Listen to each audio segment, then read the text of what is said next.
SC, ST और OBC पर supreme court के आए फैसले के विरोध में बुलाया गया बंद झारखंड में असरदार देखने को मिला। बंद को इंडिया घटक दलों के द्वारा सड़क पर उतरकर समर्थन दिया गया। झामुमो, कांग्रेस, राजद, सीपीआई, आप सहित सभी पार्टी के कार्यकर्ताओं ने एल्बर्ट एक्का चौक पर प्रदर्शन भी किया।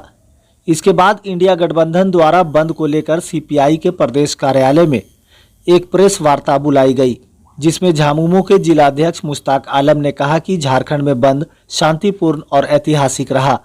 हम एसटी, एससी और ओबीसी समाज के साथ कंधे से कंधा मिलाकर इस बंद में भाग लिए।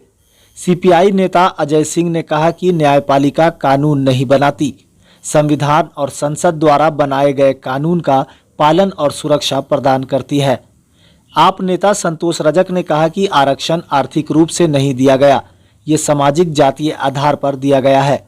राजद के जिला अध्यक्ष धर्मेंद्र महतो ने कहा कि भारत बंद में राजद के तमाम कार्यकर्ता बढ़ चढ़कर भाग लिए। बंदी अभूतपूर्व रहा। कांग्रेस के नेता उमेश प्रसाद गुप्ता ने कहा कि भारत के संविधान के तहत एससी, एसटी, ओबीसी का आरक्षण होना चाहिए। वहीं कांग्रेस नेता योगेंद्र सिंह बेनी ने कहा कि एससी, एसटी, ओबीसी के साथ कांग्रेस पार्टी खड़ी है। झारखंड मुक्ति मोर्चा के नेता जितेंद्र गुप्ता ने कहा कि आरक्षण समाप्त करने की साजिश रची जा रही है। सबसे पहले तो आज के इस ऐतिहासिक बंद के लिए जो बगैर किसी हंगामे के, बगैर किसी आगजनी और मारपीट के स्वतः स्फूर्त बंद रहा और जनता, देश की 85% जनता ने अपना समर्थन दिया। उसके लिए इंडिया गठबंधन के तमाम घटक दल की तरफ से मैं जनता को, देश की जनता को धन्यवाद देना चाहता हूं कि यह ऐतिहासिक बंदी में आपने पूर्ण सहयोग दिया।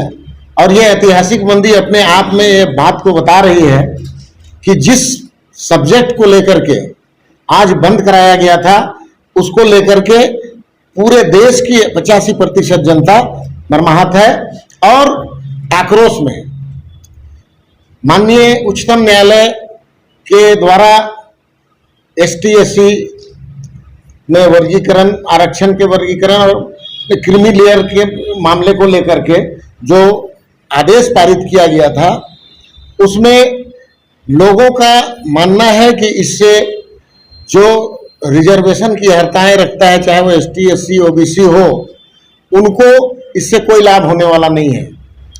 इसलिए ऐसे आदेश को निरस्त किया जाए। और मैं माननीय सुप्रीम कोर्ट से यह अनुरोध करना चाहूँगा कि जिस तरह जनता के सरोकार वाले विषयों को लेकर के वह स्वतः संज्ञान में लेती है और अपना फैसला भी सुनाती है, तो ये आज की जो बंदी है, जिस मामले को लेकर विरोध हो रहा था, उसमें स्वतः संज्ञान लेते हुए सुप्रीम कोर्ट इस आदेश को, अपने ही द्वारा दिए गए आदेश को निरस्त करके और पुरानी जो व्यवस्था है, जो जिस व्यवस्था को डॉक्टर भीमराव अंबेडकर एवं टीम ने बहुत ठोक बजा करके बनाया था, और उसी व्यवस्था में रहने दिया जाए। इसमें किसी किस्म का कोई फेर बदल बर्दाश्त नहीं किया जाएगा।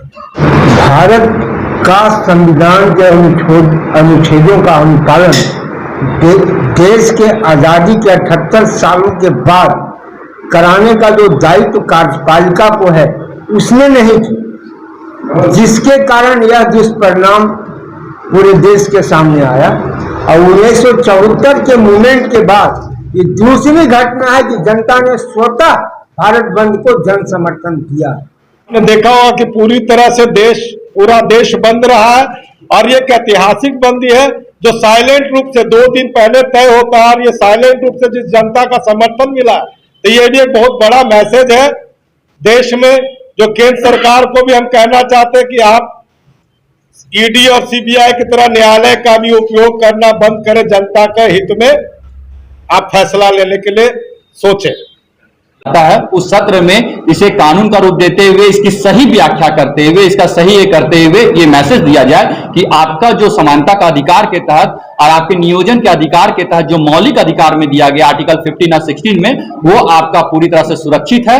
चूंकि लोग कह रहे हैं कि ये आर्थिक आधार पर होना चाहिए, मैं भी मानता हूं कि जो पीछे से जितने लोग छूट चुके हैं उनको आगे आना चाहिए, लेकिन इसके लिए भी बाबा साहब ने संविधान में एक प्रावधान रखा था।